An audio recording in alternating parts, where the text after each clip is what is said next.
40대가 되니까 확실하게 자산 격차가 벌어지더라고요. 결국은 딱 이 두 가지인 것 같아요. 자산이 있냐 없냐, 그리고 재테크 마인드가 세팅돼 있느냐. 지금은 40 중반이 돼서 이렇게 재테크 얘기도 하고 부동산 얘기도 하는 이렇게 유튜버가 됐지만 20년 가까이 다니던 직장 생활을 지금 마무리하고 이제 퇴사 준비를 하고 있거든요. 어떻게 여기까지 왔냐. 사회 초년생 때 그 마인드 있어요. 일만 열심히 해야지, 회사에서 인정받아야지, 그 마인드로 계속 왔다면 악질해요. 폭락이었거든요. 폭락이. 인구도 감소되고 집이 많고, 결국은 저 회사의 비슷한 또래 동료들 아니면 이렇게 친구들, 여유가 있는 친구들은 역시나 이제 든든한 자산이 있는 거예요. 우리가 재테크할 때 가장 쉬운 게 그나마 그래도 내 집 마련이거든요. 왜냐면 어차피 살아야 되잖아요. 30 중반쯤 내 집 마련을 했어요. 진짜 악착까지 모아서 했죠. 그게 가장 주요했던 것 같아요. 자산을 취득하고 나니까 조금 더 재테크 마인드가 트이더라고요. 아무래도 경제 뉴스도 좀 더 보고 부동산 뉴스도 당연히 챙겨보겠죠. 제가 이제 아파트 소유주가 됐으니까. 그렇게 시작됐던 재테크 마인드가 갈아타기를 욕심내고 아이들을 키우면서 조금 더 상급지 학군지를 찾아 갈아탔던 게 또 주요했고, 거기서 조금 더 자산이 더 가치가 조금 더 늘어나고,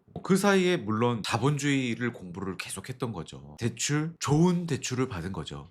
자산 형성에 도움이 되는. 저도 주식을 하고요. 국내 주식도 하고, 저는 이제 가족법인으로 아이들하고 같이 미국 주식도 하고 있어요. 하고 있지만 결국은 부동산인 것 같아요. 이 거주의 안정성, 그 다음에 집을 갖고 있으면 활용을 또 할 수가 있습니다. 때로는 부업을 하기 위한 또 미천이 될 수도 있습니다. 이 자본주의 시대에서 부자들 같은 경우는 태생이 부자인 분들 빼고는요, 다 악착같이 자수성가하시거든요. 그런 분들이 결국은 직장 다녀서는 급여를 받아서는 이렇게 부자가 되는 분들은 제가 절대 못 봤습니다. 그래서 저도 그 꿈을 키우기 위해서 부자들의 방식인 법인을 만들었거든요. 퇴근하고 나서 법인, 제 회사를 키웠어요. 이 열정 PM이라는 이 개인과 별개인 제 친구, 법인 회사를 만들었습니다. 우리 가족이 주인인 회사를 만들어서 모든 경제 행위를 지금 하고 있어요. 이 딱 두 가지예요. 정말 이 자본주의 시대에서 이제 40대 중반이 됐더니 10년 전 시작했던 내 집 마련. 그래서 저는 영상을 보고 계신 30-40대 분이 계시다면 정말 내 집 마련은 꼭 하셨으면 좋겠어요. 재테크의 방향에 이제 내 집 마련하는 것도 있지만, 또 이렇게 제가 말씀드렸던 법인을 한번 만들어 보세요. 꼭 만들어 보세요. 제가 퇴근하고 나서 제 회사를 키우면서 이제는 제가 회사를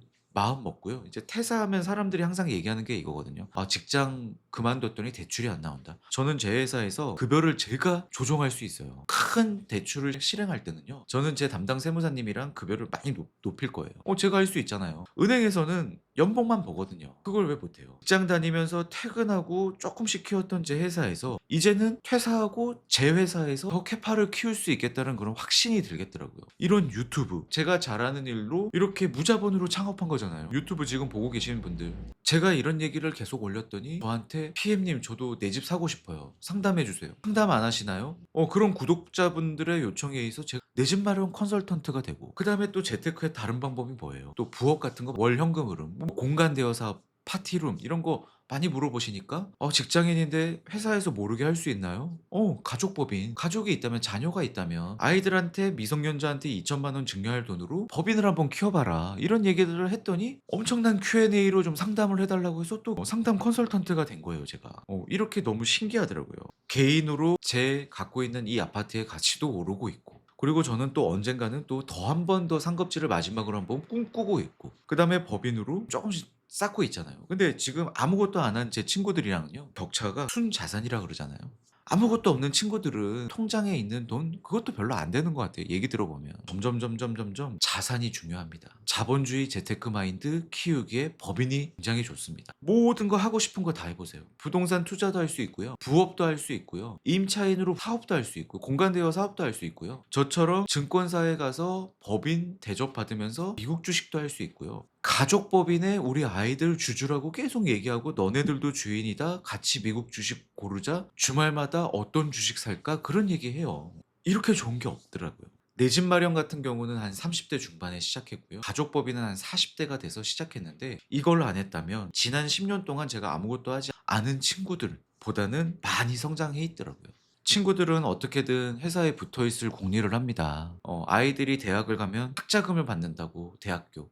저도 그런 생각했었죠. 버티자. 아이들 졸업할 때 까지 버티자. 대학교 학자금이 얼마나 비싸냐. 1년에 학자금 1,000만 원이고 4년 하면 4천만 원이고 저는 아이가 둘인데 8천만 원이고 1억? 1억 더 벌려고 회사를 다니는 것보다 꾸준하게 자산을 취득하고 법인으로 제 회사를 만들어서 재테크를 하다 보니 이렇게 퇴사를 꿈꾸게 되더라고요. 40대 중반이 돼서 참 느끼는 게 많습니다. 제가 정말 아무것도 하지 않았으면 아무 일도 일어나지 않았겠구나. 꼭 한번 이런 메시지를 한번 드리고 싶었거든요. 재테크 마인드 꼭 세팅하셔서 꼭 내 집 마련 성공하시고 그다음에 가족법인으로 사랑하는 배우자와 아이들과 자기 회사를 한번 만들어서 재테크를 한번 실행해 보셨으면 좋겠습니다. 네, 26년 중요한 한 해가 될 것 같습니다. 네, 화이팅 하시고 다음에 또 좋은 영상으로 또 찾아뵙겠습니다. 감사합니다.